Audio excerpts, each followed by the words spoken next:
Okay, so binomials in the denominator. X over x minus 3 is equal to 3 over x minus 3 plus 9. Now, this isn't too bad because we've only got two denominators and they have the same thing in them. So obviously, the LCD is x minus 3. Here's the problem with this problem. Well, here's what people have problems with.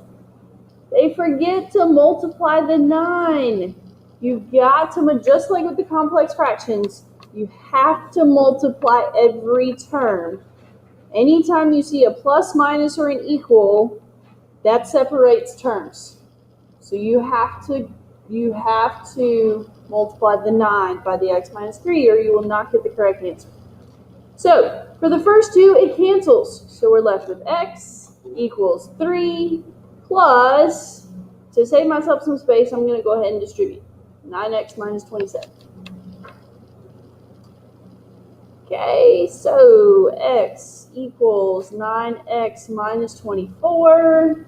So negative 8x equals negative 24. So x equals 3. Plug it back in. What happens when we plug 3 back in for x?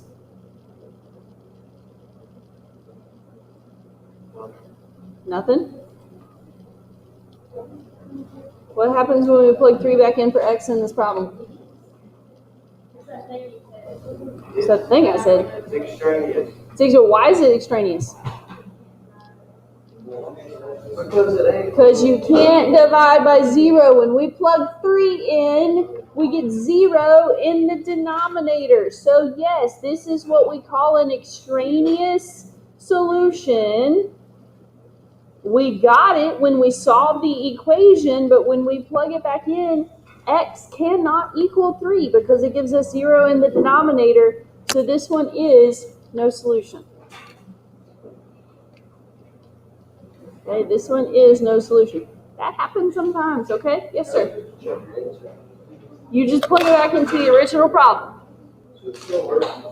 Well, no, it doesn't. Because if you plug that back in, your calculator is going to come up with an error dividing by 0. And so 3 minus 3, you get 3 minus 3 in your denominators there. 3 minus 3 is 0. You cannot divide by 0.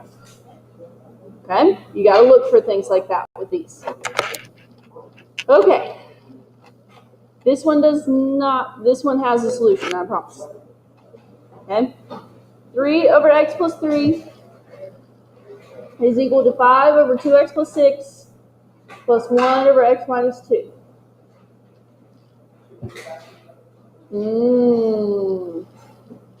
Yes, we should factor our denominator. Because if we don't, it looks like we have 3 different binomials as part of our LCD. But we really don't. It's just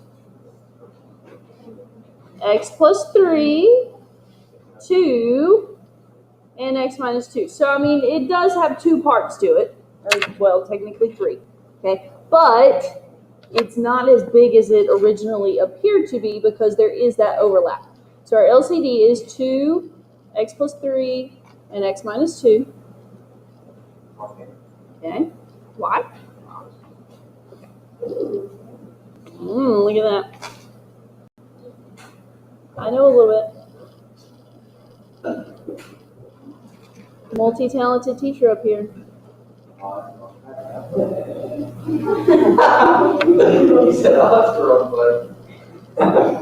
You would be surprised at how often people do that. Like, really? Do you look at the door at all? Because my door doesn't look like anybody else's door. Okay. For the first one, the x plus 3's cancel. So we have 2 times 3 times x minus 2. For the second one, the 2's cancel. The x plus 3's cancel. So we've got 5 times x minus 2. Plus, don't lose that plus sign in there. For the third one, the x minus 2's cancel. 2 times 1 is 2. Times x plus 3. guess what? We gotta distribute. Okay? 6x minus 12 is equal to 5x minus 10 plus 2x plus 6. Combine like terms on the right side. 7x minus 4. I'd rather move the x's to the right side so that I don't have to deal with negative. So negative 12 is equal to x minus 4. Add the 4. Negative 8 is equal to x. Now, I can check this one pretty easily without using my calculator, but I doubt y'all are going to, so I need to point out something about parentheses. So when we go to check this, 3 over, since that denominator is x plus 3, you must put parentheses around the negative 8 plus 3. If you don't, your calculator is going to follow order of operations. It's going to divide 3 divided by negative 8, and then it's going to add 3 to the result, instead of dividing 3 by the sum of negative 8 plus 3. Okay? You got to have parentheses. So there's the left side. Right side, 5 over, same deal. You got to put parentheses before you plug the 8 into the negative 8 into the denominator. And if there was more than one thing in the numerator, you'd have to do it there too. Why did I just put an X? Because I'm trying to talk and type at the same time. Not a good idea. Okay? If there was more than just a 5 in the numerator, you'd need to put parentheses around whatever's in the numerator. Okay? Or you're not going to get the same numbers. You're going to think your answer's wrong when in reality it's probably not. Or it might be. I don't know. Y'all make silly mistakes. A lot. If we're being honest.